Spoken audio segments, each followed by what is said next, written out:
আসলে অনেক সময় তো হেলায় নষ্ট করে ফেলি, এটাও ঠিক। কত মুহূর্ত নষ্ট হয়ে যায় কত অকিঞ্চিতকর কারণে। হ্যাঁ, এটা ঠিক যে এই অ্যাওয়ার্ড সেক্ষেত্রে সতর্ক করে। সে বলে যে সময় নষ্ট করো না, কোনোভাবেই সময় নষ্ট নয়। এনিওয়ে, থ্যাঙ্কস, ভালো থাকবেন। স্যার নমস্কার স্যার।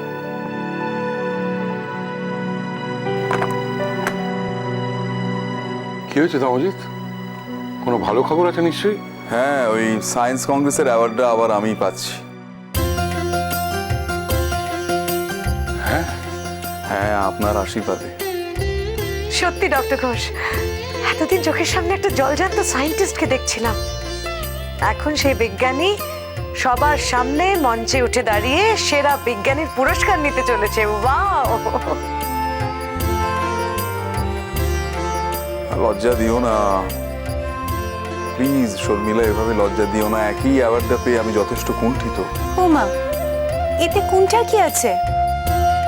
আচ্ছা, পুরস্কার পেতে গেলে কেউ কুণ্ঠিত হয়? তোমার না সবটাই অদ্ভুত। অদ্ভুত নয় দোয়েল, এই অ্যাওয়ার্ড আমি কতবার পেলাম। তার মানে কি দেশে কোনো কাজ হচ্ছে না, বিজ্ঞানের কোনো সাধনা হচ্ছে না, কোনো নতুন ট্যালেন্ট নেই, তারা কেউ কাজ করছে না? তা তো নয়। নিভৃতে নিরলসভাবে বিজ্ঞানের সাধনা করে যাচ্ছে হয়তো কতজন, কিন্তু তাদের নাম প্রচারিত নয়, প্রসারিত নয়। তার ফলে এই নিয়ে 4 বার অ্যাওয়ার্ডটা আমি পাচ্ছি। এ তোমার ভারী অন্যায় তামজিৎ। এত বড় একটা ভালো খবর আর তুমি কিনা, আমার তো মনে হচ্ছে যে প্রেসের লোক এক্ষুনি বাড়িতে এসে ঝাঁপিয়ে পড়বে। আর তুমি এমন নির্লিপ্ত হয়ে আছো যে তোমাকে দেখে বোঝার কোনো উপায়ই নেই।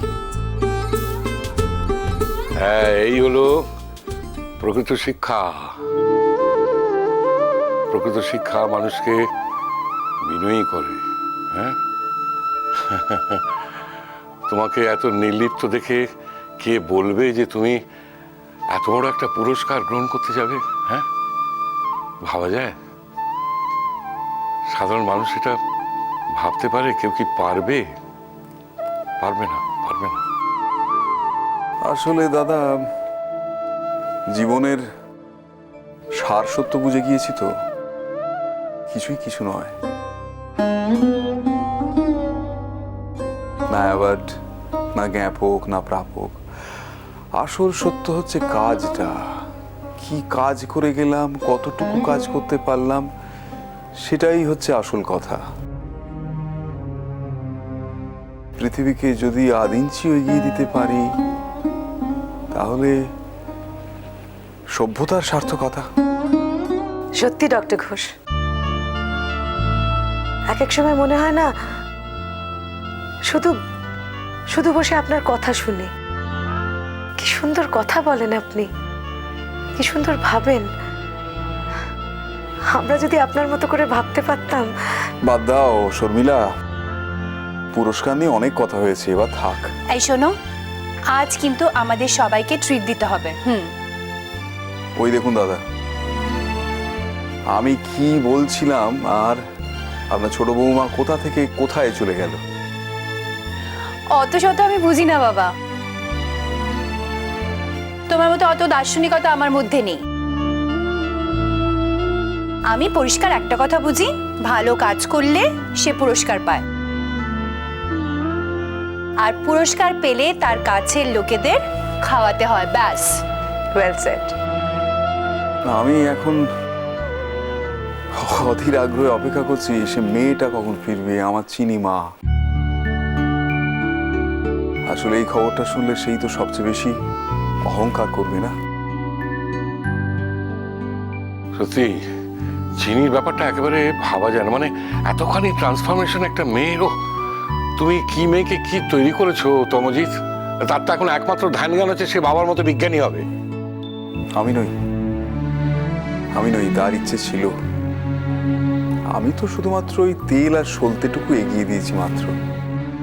প্রদীপ যা জ্বালিয়েছে সে নিজেই জ্বালিয়েছে। আজ অনেকদিন বাদে তো মা আসছেন, সত্যি এসে একটা দারুণ খবর পেতে চলেছেন। তার সঙ্গে সঙ্গে অবশ্য একটা খারাপ খবরও পাবেন। জানি না কি রিয়াকশন হবে মায়ের। খারাপ খবরটা পেয়ে যদি রিয়াকশন ভালো না হয় তাহলে তো আপনি আছেন ব্যালেন্স করার জন্য ডক্টর ঘোষ। আই মিন আপনার সুখবরটা তো রইলই। ভয় পেও না, একদম ভয় পেও না শর্মিলা। আমাদের বড় বৌদি ভারী মিষ্টি মানুষ, তার উপর অর্চি আর বাহা তাকে আনতে গেছে। নিশ্চয়ই আসার পথে গাড়িতে এখানকার যা ঘটনা ঘটেছে তার একটা আভাস তো দেবি। শোনো, আমার মতো মানুষ যখন তোমাকে মেনে নিয়েছে তখন তুমি মাকে নিয়ে আর চিন্তা করো না। সে তোমাকে মেনে না নিয়ে পারবে না। আসলে এক একজন মানুষের এক ধরনের ক্ষমতা থাকে, তাকে উপেক্ষাও করা যায় না, অস্বীকারও করা যায় না। তোমার মধ্যে সেই ক্ষমতা আছে। আসলে দাদা, সত্যের এমন একটা জোর থাকে না, তার কাছে পৃথিবীর সমস্ত কঠিনই মাথা নত করতে বাধ্য হয়। আমাদের শর্মিলার জীবনে এইরকম একটা সত্যি ছিল, তাই আমরা সকলেই তার কাছে হার মানতে বাধ্য হয়েছি। কি শর্মিলা, তাই তো? জানি না ডক্টর ঘোষ, সত্যি জানি না। আসলে আমি সচেতনভাবে কখনো কোনোদিন কোনো মিথ্যে কথা বলিনি, নেভার, এখনো বলি না। আর মিথ্যে কথা বলে জোর করে কিছু আদায় করার মানসিকতাটা না আমার কোনোদিনই ছিল না, আজও নেই। হ্যাঁ, আমি আমার মেয়েকে এখানে নিয়ে এসেছি ঠিকই, সেটা সম্পূর্ণ ওর কথা ভেবে, কারণ মা হিসেবে তো আমার ওর প্রতি একটা কর্তব্য আছে। ওকে যদি এখানে না নিয়ে আসতাম না, ও বড় হয়ে আমাকে ডেফিনেটলি কথা শোনাতোই, হয়তো কোনোদিন ক্ষমাও করতো না।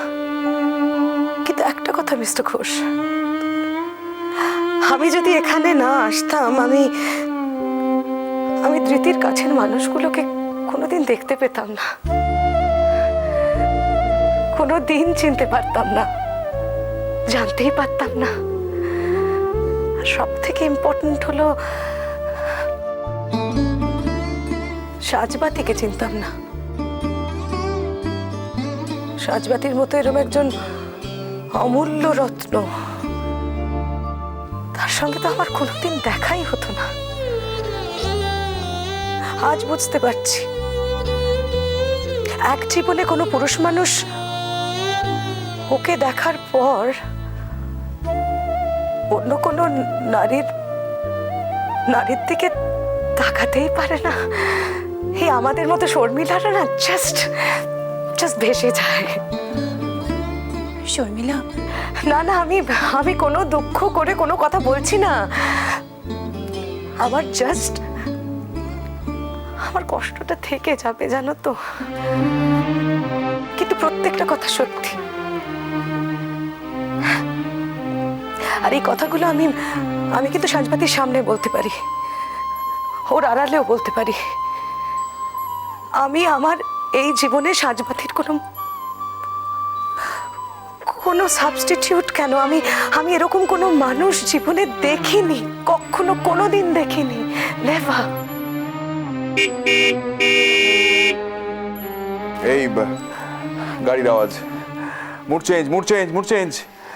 কি দাদা, এতদিন পর বাড়ির গিন্নি বাড়ি ফিরে এসেছে বলে কথা। হ্যাঁ, যাও, শাঁকটাক বাজিয়ে উলুটুলু দিয়ে বরণ করো। স্বাধীন দেশে স্বাধীন জেনানা। হ্যাঁ, যতদিন ইচ্ছে বাপের বাড়ি কাটিয়ে এলেন, সংসারের কোনো দায় দায়িত্ব তো নেই।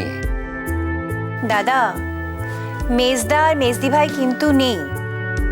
দিদিভাই ঢুকতে না ঢুকতেই যদি আপনি ঝগড়া শুরু করে দেন দিদিভাইয়ের সঙ্গে, তাহলে কিন্তু থামানোর লোক নেই আজকে। বুঝে শুনে ঝগড়া করবেন। আর আমরা দিদিভাইকে অনেকদিন বাদে দেখছি, আমরা কিন্তু এই সমস্ত ঝগড়া টগড়ার মধ্যে নেই। মিষ্টি কুটুম মিষ্টি কুটুম মিষ্টি কুটুম।